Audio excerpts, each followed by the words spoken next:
Hello viewers, welcome to Ooty cooking channel. இன்னைக்கு சூப்பரான டேஸ்ட்டில் ரொம்பவே ஈஸியாக செய்யக்கூடிய சாக்லேட் கேக் தான் செய்ய போகிறோம். இந்த சாக்லேட் கேக் செய்யறதுக்கு முட்டை அவன் எதுவுமே தேவையில்லை. கோதுமை மாவு யூஸ் பண்ணி டம்ளரில் ரொம்பவே ஈஸியாக எப்படி செய்யறதுன்னு பார்க்கலாம் வாங்க. முதல்ல குக்கரை ப்ரீஹீட் பண்ணிடலாம். குக்கரில் ஒரு ஸ்டாண்ட் இல்லைன்னா பாத்திரத்தை திருப்பி வச்சுருங்க. குக்கருக்கு கேஸ்கட் விசில் இது ரெண்டுமே போடாமல் குக்கரை மூடி வச்சு அடுப்பை மிதமான சூட்டில் வச்சு ஒரு 10 நிமிஷம் குக்கரை நல்லா சூடு பண்ணி எடுத்துக்கலாம். குக்கர் சூடாகிறதுக்கு முன்னாடி நம்ம கேக் பேட்டர் உள்ளே வச்சோம்னா கேக் நல்லா ஃப்ளஃபியாக வராது. குக்கர் சூடாகிறதுக்குள்ளே நம்ம கேக் பேட்டர் ரெடி பண்ணிடலாம். ஒரு மிக்சி ஜாரில் 3/4 கப் அளவுக்கு சர்க்கரை சேர்த்துருக்கேன். இந்த சர்க்கரையை நல்லா பவுடர் பண்ணி எடுத்துகிட்டு வந்துடலாம். கேக்குக்கு தேவையான மாவு எல்லாத்தையுமே நம்ம நல்லா சலிச்சிட்டு தான் யூஸ் பண்ணணும். 1 கப் அளவுக்கு கோதுமை மாவு சேர்த்துருக்கேன். இது கூடவே 1/2 டீஸ்பூன் அளவுக்கு சோடா உப்பு, 1/4 டீஸ்பூன் அளவுக்கு உப்பு சேர்த்துக்கலாம். இது கூடவே 3 டேபிள் ஸ்பூன் அளவுக்கு கொக்கோ பவுடர் சேர்த்துருக்கேன். சாக்லேட் கேக் அப்படின்னாலே கண்டிப்பாக கொக்கோ பவுடர் சேர்த்து தான் செய்யணும். 200 கிராம் கோதுமை மாவுக்கு 3 டேபிள் ஸ்பூன் அளவுக்கு கொக்கோ பவுடர் சேர்த்துனோம்னா சரியாக இருக்கும். இந்த மாவு எல்லாத்தையுமே நல்லா சலிச்சு எடுத்துட்டு இது கூடவே நாம் அரைச்சி பவுட்ரு பண்ணி எடுத்து வச்சுருந்த சர்க்கரையும் சேர்த்து நல்லா சலிச்சு எடுத்துக்கோங்க. மாவை சலிக்காமல் நம்ம செய்யும் போது கேக் மாவில் நிறைய கட்டிகள் வரும். அப்போ கேக் அந்த அளவுக்கு நல்லா சாஃப்டாக ஃப்ளஃபியாக வராது. அதனால் எப்போ கேக் செஞ்சாலும் மாவை நல்லா சலிச்சுட்டு யூஸ் பண்ணுங்கள். மாவை நல்லா சலிச்சு எடுத்ததுக்கு அப்புறமா இதில் 1 டீஸ்பூன் அளவுக்கு வெண்ணிலா எசன்ஸ் சேர்த்துருக்கேன். உங்ககிட்ட வெண்ணிலா எசன்ஸ் இல்லைன்னா சர்க்கரையை பவுட்ரு பண்ணும் போதே கூட ஒரு 3 ஏலக்காய் சேர்த்து பவுட்ரு பண்ணி சேர்த்துக்கோங்க.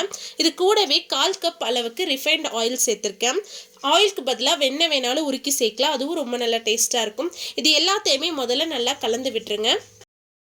இப்போ இதில் கொஞ்சம் கொஞ்சமாக பால் சேர்த்து எந்த ஒரு கட்டிகளும் இல்லாத மாதிரி மாவை கலந்து எடுத்துக்கோங்க. ஒன்றா ஒரே டைமில் பால் சேர்த்துட்டிங்கன்னா மாவு ரொம்ப தண்ணி ஆயிரும். அதனால் கொஞ்சம் கொஞ்சமாக சேர்த்து கலந்து எடுத்துக்கோங்க. முக்கியமாக கட்டிகள் எதுவும் இருக்கக்கூடாது.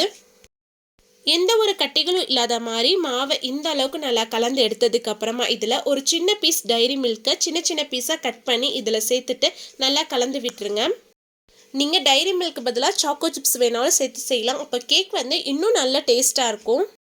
நாம் இன்றைக்கி கேக்கை டம்ளரில் தான் செய்ய போகிறோம். எந்த டம்ளரில் நம்ம கேக் செய்கிறோமோ அந்த டம்ளரில் சுற்றி வரவும் நம்ம ஆயில் இல்லைன்னா பட்டரை ஃபுல்லாக அப்ளை பண்ணி எடுத்துக்கோங்க. டம்ளரில் 1/4 டீஸ்பூன் அளவுக்கு கொக்கோ பவுடர் அப்படி இல்லைனா கோதுமை மாவு சேர்த்து எல்லா பக்கமும் படுற மாதிரி அப்ளை பண்ணி விட்டுருங்க. அப்போ தான் கேக் வெந்ததுக்கு அப்புறமா நம்ம வெளியில் எடுக்கும் போது டம்ளரில் ஒட்டாமல் இருக்கும். நம்ம ரெடி பண்ணி எடுத்து வச்சிருந்த கேக் மாவை எல்லா டம்ளர்லையுமே சேர்த்துக்கோங்க. டம்ளர் ஃபுல்லாக சேர்க்க வேண்டாம், 1/2 டம்ளர் அளவுக்கு மட்டும் சேர்த்துக்கோங்க. கேக் வெந்து வரும்போது மாவு நல்லா பொங்கி வரும். நீங்கள் ஃபுல்லாக சேர்த்துட்டிங்கன்னா மாவு ஃபுல்லாக வெளியில் வந்துடும். அதனால் 1/2 டம்ளர் அளவுக்கு மட்டும் சேர்த்துக்கோங்க.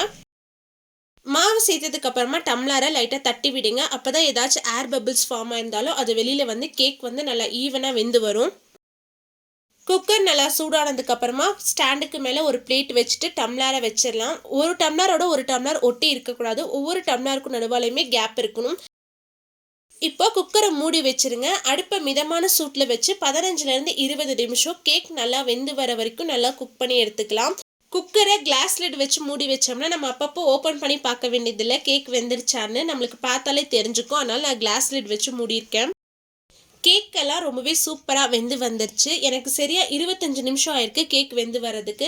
கேக் வெந்துருச்சான்னு செக் பண்ணுறதுக்கு ஒரு கத்தி இல்லைனா டூத் பிக்கை உள்ளே விட்டு பார்த்தீங்கன்னா மாவு ஒட்டாமல் இருந்துச்சுன்னா கேக் ரொம்பவே சூப்பராக வெந்துருச்சுன்னு அர்த்தம். இப்போ எல்லாமே ரெடி ஆகிடுச்சு. சூடு லைட்டாக ஆறினதுக்கு அப்புறமா நம்ம வெளியில் எடுத்து வச்சிடலாம். கேக் சூடு ஆறினதுக்கு அப்புறமா டம்ளர்லேருந்து கேக்கை வெளியில் எடுத்துட்டு சின்ன சின்ன பீஸாக கட் பண்ணியும் நம்ம சர்வ் பண்ணலாம். அப்படி இல்லைன்னா கேக்கை நம்ம அப்படியே ஸ்பூனில் எடுத்தும் சாப்பிட்லாம். ரொம்பவே சாஃப்டாக நல்லா ஸ்பாஞ்சியாக இருக்கும். இடையில அந்த டைரி மில்க் லைட்டாக மெல்ட் ஆகி வரப்போ சாப்பிட்றதுக்கு இன்னும் ரொம்ப நல்லா டேஸ்ட்டாக இருக்கும். கண்டிப்பாக நீங்களும் இதே மாதிரி உங்கள் வீட்டில் செஞ்சு பார்த்துட்டு எப்படி இருந்துச்சுன்னு மறக்காமல் கமெண்ட்ஸில் சொல்லுங்கள். உங்களுக்கு இந்த வீடியோ பிடிச்சிருந்தா லைக் பண்ணுங்கள், ஷேர் பண்ணுங்கள். மறக்காமல் ஊட்டி குக்கிங் சேனலுக்கு சப்ஸ்கிரைப் பண்ணுங்கள். மீண்டும் அடுத்த ஒரு ரெசிபியில் சந்திப்போம். Bye, see you soon.